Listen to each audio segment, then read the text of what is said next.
when I started my business, I started with this mindset. I need to prove myself. I need to show that I'm good.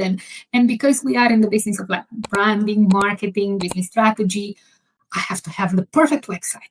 I have to have the perfect social media. It needs to be beautifully designed. It needs to be this. It needs to be that. And I used to operate with this. Well, if they look at our website and it's not good enough, well, they can't trust us. They can't hire us because clearly we're not showing that we're good enough. Yeah. That was high-functioning anxiety, being good enough, proving that you're good enough. But that makes you get you stuck because you're always refining. You're always working on improving. You're never good enough. You're always improving yourself. And I recognize this in myself in work scenarios, but also in personal life. Yeah, but just want to ask you, so do you find though, because you're wanting to like keep perfecting and nothing ever feels good enough, you can always do better, do more, etc. Do you find that sometimes you actually hold back from moving forward on things? So it's almost like you need to move this project forward or the website forward or whatever it is that you're focusing on at that time. But because you're so focused on it's never good enough, you never actually get the website off the ground. You never ever get the business plan going. You never reach out to a client because you're always trying to make sure everything has to be perfect before you can put yourself in the public space. Absolutely. The interesting bit is because we are two co-founders, Alina doesn't have this. So she doesn't operate with the same filters, the same beliefs. So, and because there's two of us, I feel like I'm responsible to her and accountable to her. So when I spiral, she steps in and says, calm down. It's good enough. We can send it like this. I'm like, no, but we can work more on this and more on that. And let's stay a little bit longer on this bit. No, we're ready. Let's move.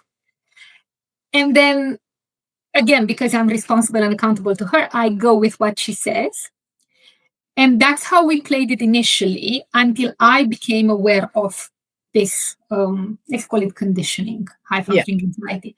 And once I became aware of it, I'm like, okay, at least I know what's happening for me so I can address it. And now it doesn't feel like I'm just doing whatever Alina is saying, following her lead. Now, yes, I'm following her lead whenever this situation happens, but I'm also acknowledging that this is the better option. And I'm also recognizing that I'm addressing a pattern that I have that's coming from high-functioning anxiety. I'm not just blindly following anymore.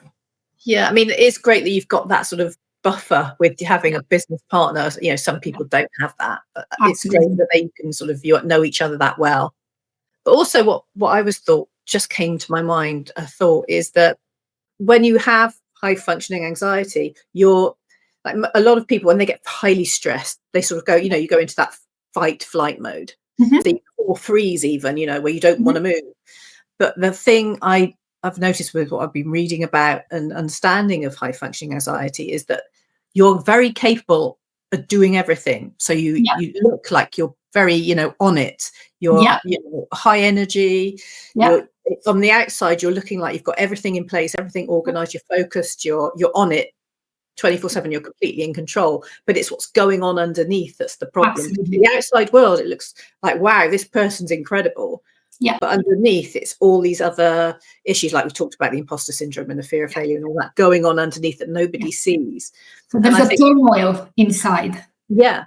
And then how that then, if it's not dealt with, can then lead to things like not only health problems, but how you interact, your relationships, not just with your loved ones, your family, but your business partner, your team around you, all these people, your customers, your clients, all these kinds of things. So it has a much wider, broader effect that people are not aware of. And it's not until you realize, maybe this is something I'm having a problem with. I've always felt very lonely in this because on the outside, yes, people see somebody who's confident, bubbly, energetic, on it, always prepared, and they don't get to see what's inside. And when I say, I'm stressed, I'm anxious, I'm scared, they go, what? No, but you're so ready, you're so prepared, you're so capable. You don't get to understand what's inside. And to me, that felt very lonely, very isolating. Somebody with high functioning anxiety needs to prepare. They never just shoot in the dark. We Yeah. need to know exactly what the next step is. We need to have the path in front of us. And I still struggle with this because, for example, maybe I have a meeting with a client and there's not enough context and I Mm. can't really prepare a lot. Yeah. And I stress and I worry about it. And again, I have to remind myself, you can think on the spot. You are resourceful, you have ideas, you've been through this before, and you know what to do. You are ready, you are equipped, you have enough. Mm.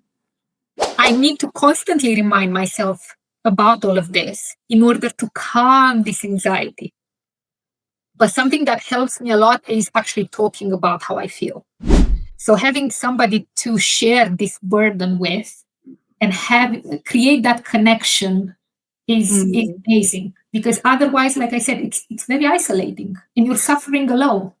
Yeah, and I think yeah, I can completely understand that, because as well, particularly as an entrepreneur, I think it can be you're very much alone a lot of the time. Yes. Even though obviously there's other entrepreneurs in the world and other people who've gone through similar Yes. things, but ultimately you is a very sort of isolated career path, if you like. And as you increase, as you become more successful, as you have all these things going on in your life, you don't have time for the normal friendship Mm. social circle.